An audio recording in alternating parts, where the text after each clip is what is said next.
With TD Ameritrade, you get everything you need to become a smarter investor. Get help from knowledgeable professionals. Get customizable trading platforms. Get investor education designed just for you. And would you believe? Zero commissions on online stock and ETF trades. Get smarter with TD Ameritrade. TD Ameritrade, where smart investors get smarter.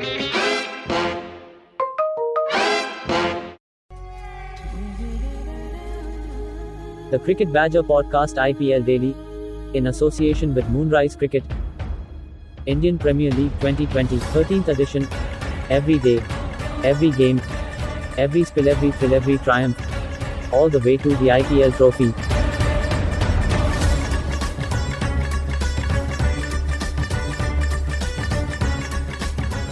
Hello everybody, welcome along. It's another Cricket Badger podcast and it's the IPL Daily, and as the name suggests, we're back with you every single day of IPL 2020. Just seen another cracking game as well. Royal Challengers Bangalore against Sunrisers Hyderabad again went to the final over with Virat Kohli's RCB getting home. We'll talk about that, and we'll also talk about tomorrow's game between the Rajasthan Royals and the Chennai Super Kings. And to help me do that, welcome to the podcast for the first time, representing Rajasthan Royals, it's Abhishek Bohare. How are you, Abhishek? Hey James, I'm great. Great to be here.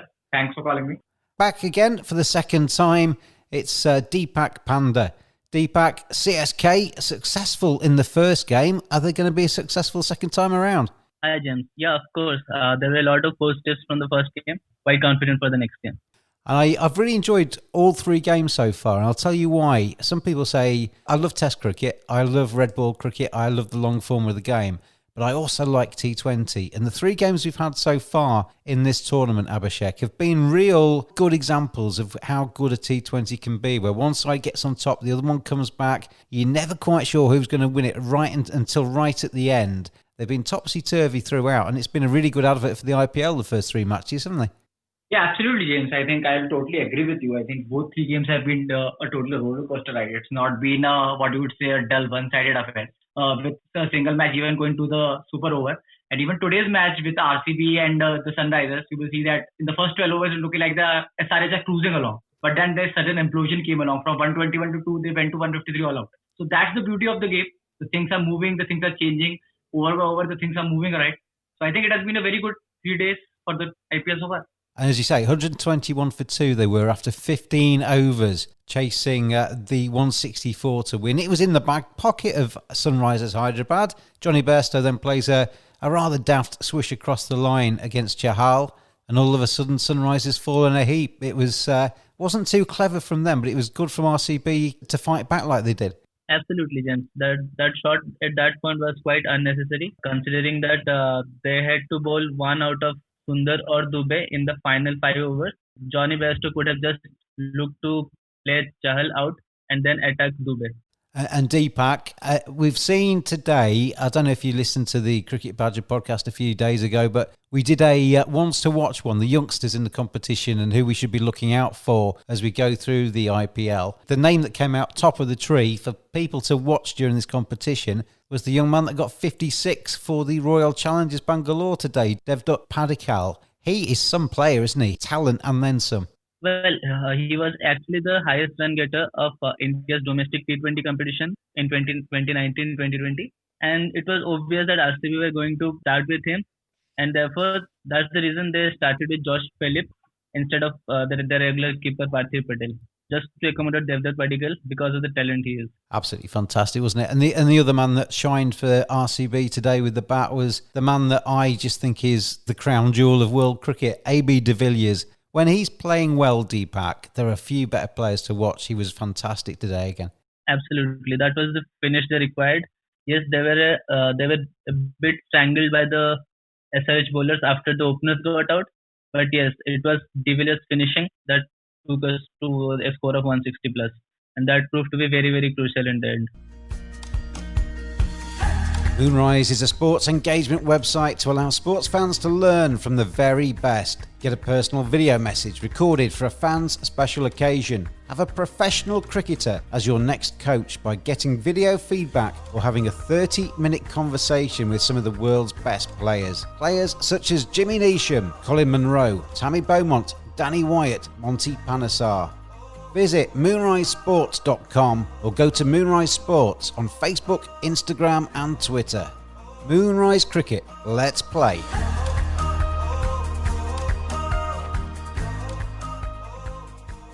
So we've had wins so far for CSK, for the Delhi Capitals and for the Royal Challengers Bangalore. Let's look ahead to the fourth game day of the competition, and it sees Chennai Super Kings in action for the second time, taking on Rajasthan Royals. And that's why we got Abhishek with us. He's the Rajasthan Royals fan on the Cricket Badger podcast throughout the IPL. And Abhishek, how confident are you ahead of this IPL that Rajasthan can do good in this competition? Well, I think I'm very pretty much confident that Rajasthan have a real good squad this time, especially the four overseas players. If you see them, Steve Smith, one of the best floaters in the T20 cricket, James Buttler, one of the biggest and the best strikers of the ball, and Jofra Archer, and the number 4 spot, which you can see Ben Stokes, David Miller and Andrew Ty. So they have the really 4 spots, including the team of young Indian players like Sanju Samson, Yashasvi Jaiswal, and experienced Robin Uthappa, Shreyas Gopal, who took a hat-trick that contained AB de Villiers and Virat Kohli last year. So I believe on paper, at least it looks very strong. My only concern is the Ben Stokes unavailability. So I am not quite sure how much more time, but he will take it. But once he comes in, I believe that we are very well placed to at least reach the playoffs, and then anything can go in from there. You sound incredibly optimistic, Abhishek. I love that. I love that about fans getting behind their team. But just let me throw a couple of things back at you. You hinted at it there. Ben Stokes, we don't know how well his dad is, and he's obviously got his family first on his mind at the moment, quite naturally. He might not even come to the IPL. So that's an issue for Rajasthan, isn't it? And then Josh Buttler takes his family out to the IPL, and he's going to miss the first game, so he's a big miss tomorrow. Yeah, I think absolutely the loss of Ben Stokes will be a big hit, but I think both the David Miller and Andrew Ty, based on the consideration and also Tom Curran, can be an able replacement. Josh Buttler, I think only 1 or 2 maximum games that will be impacted. And I think for one game, we can probably replace him as an opener with Robin Uthappa and Yashasvi Jaiswal. So yeah, obviously a big loss, but probably just a 1 or 2. It's a 14-game long IPL, and I think in the long run, even if Ben Stokes doesn't come, obviously a great blow, a big blow, but I think Andrew Ty and Tom Curran have that ability in them to finish it off. Finally, before we move back to Deepak and CSK, Abhishek, one title, 2008, the first year of the IPL. Rajasthan Royals have only made 3 playoffs since then. What stopped them carrying on and winning more titles? And do you think this could be their year? Well, I think one of the biggest issues that have happened with a lot of sides, not even the Rajasthan Royals, but sides like RCB and some other sides, apart from sides like Mumbai Indians and CSK, that they were not able to make that basic core players. The 4 or 5 players where they will make that core of 3 to 4 years, and then they will just get the surrounding players to have the ring. I believe Rajasthan was not able to do that. Probably during their era, after the Shane Warne era, they went to a Shane Watson era, and after that they were constant changing and chopping. But I believe from the last time, in the last auction, from where they got that base of Steve Smith and Josh Buttler, and some young talent like Riyan Parag, Sanju Samson, I believe that core is now ready to unleash it to their talent and probably reach to the levels of what the experienced side like SRH or CSK or the MI have done in the past 4 or 5 or 7 years. Deepak, CSK, they must have been delighted with that win on Saturday to take down the Mumbai Indians. Mumbai have had such a great record against CSK in the last few games. And Chennai, again, another really close game. But Ambati Rayudu and co, they got Chennai across the line. That's a major boost for them at the start of this competition, isn't it? Well, that's the benefit of having experience in the middle. So we got off to a really bad start, both with the bat as well as with the ball. The first 3 to 4 overs were horrible. But then the comeback that we made, that was incredible. Piyush Chawla with the ball. Even Ravindra Jadeja, after getting hit for 3 consecutive overs, the way he came back to bowl his last over and picked up 2 wickets, that was probably the turning point. And with the bat, Faf du Plessis and Ambati Rayudu were just exceptional. what daunted us last year was the form of Ambati Rayudu. He scored at a sub 100 strike rate the entire season, but the way he has started this season gives us a lot of confidence and yeah, a lot of positives to take forward.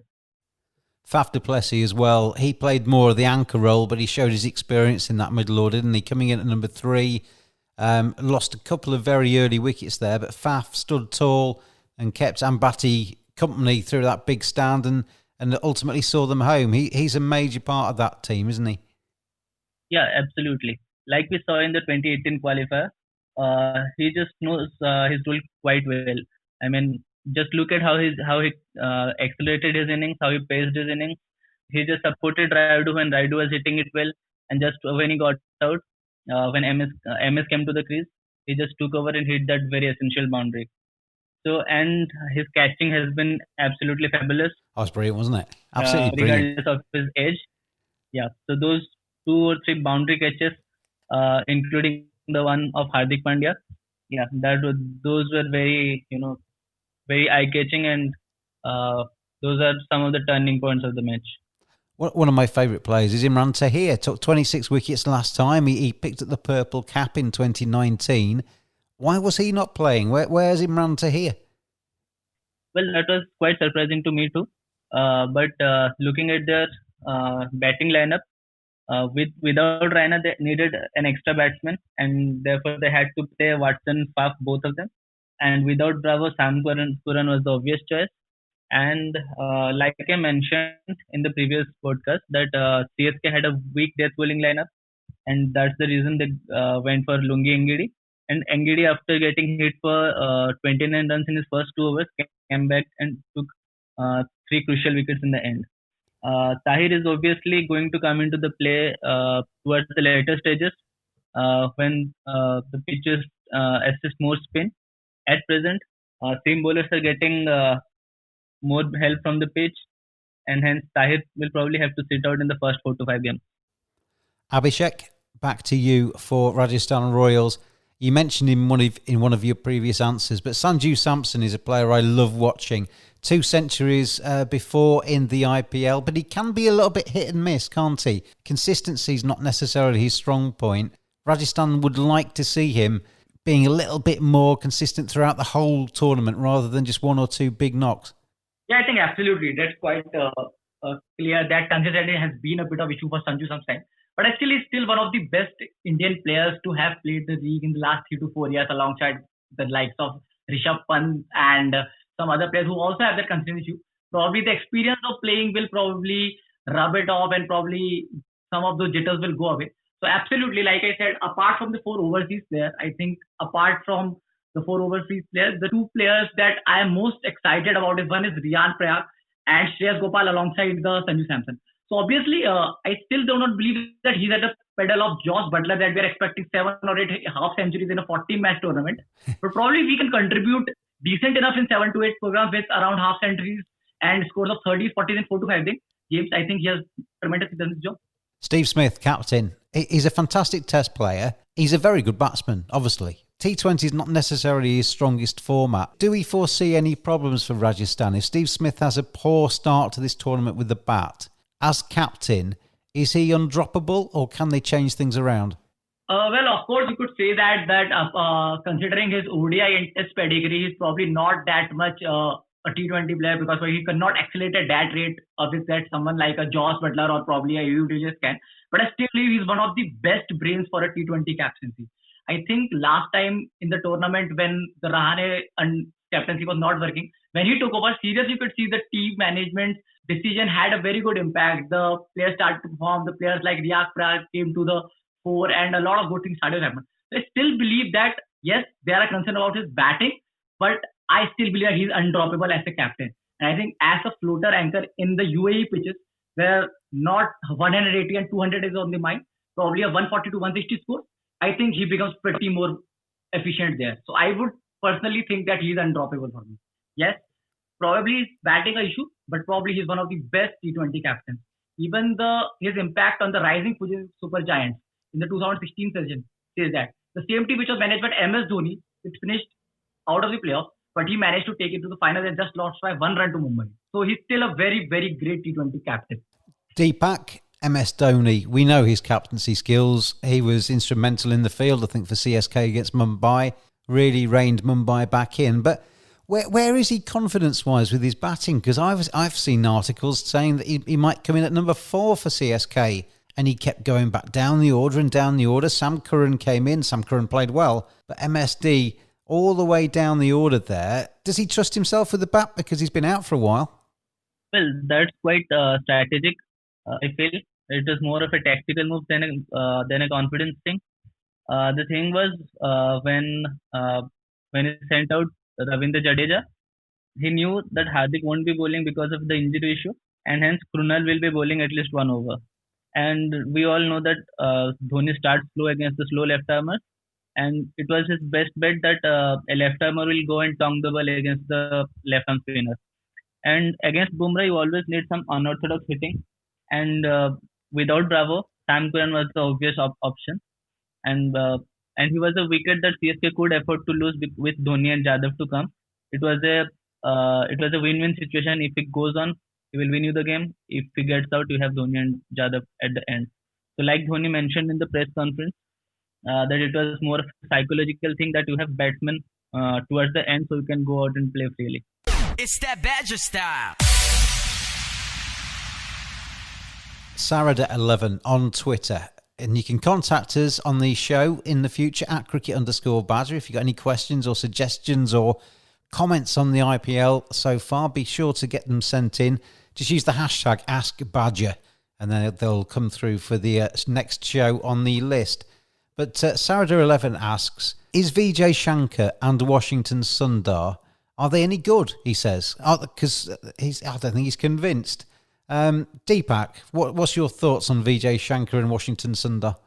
Well, Vijay Shankar is more of a batting all-rounder. Yes, today he got out in the first ball, but that was a very good delivery from Chahal. As the tournament progresses, we'll see more of him with the bat.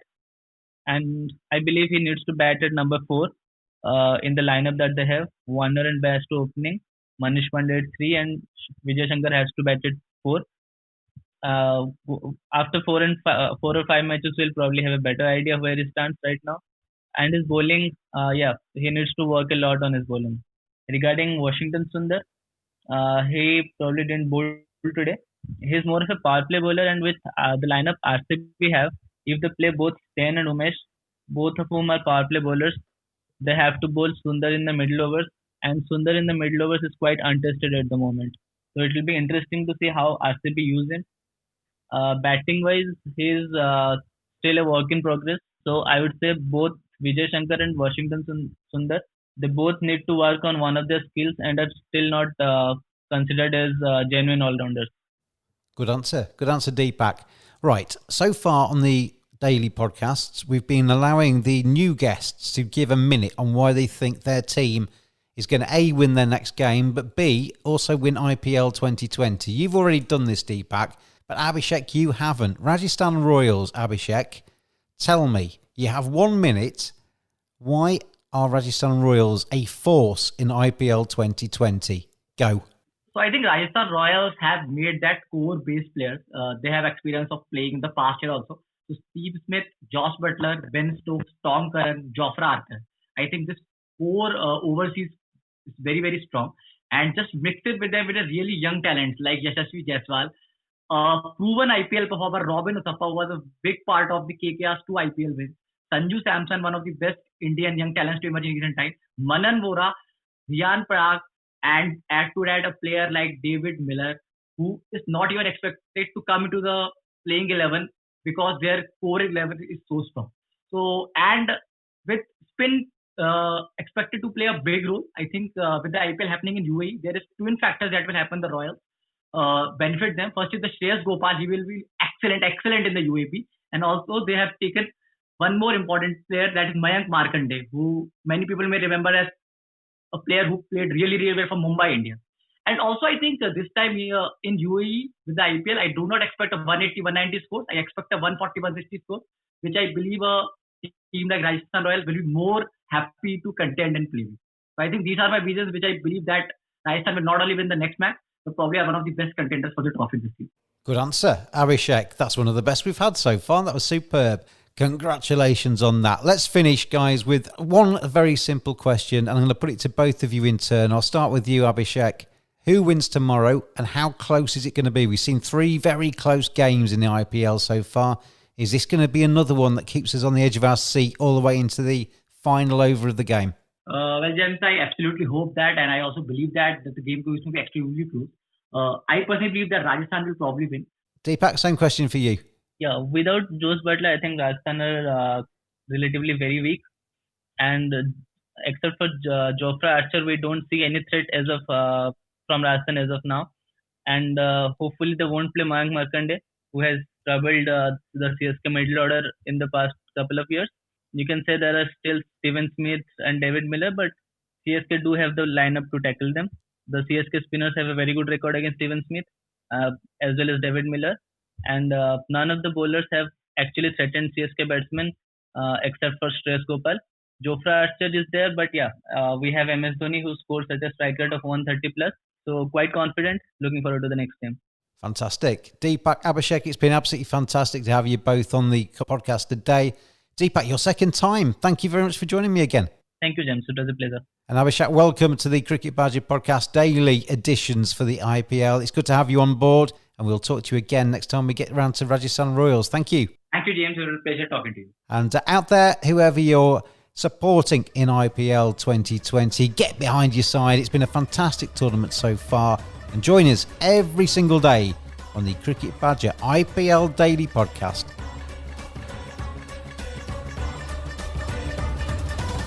Thanks for listening. Join us every day throughout IPL 2020. Follow us on Twitter at cricket_badger. Join in the fun. We'll see you again tomorrow.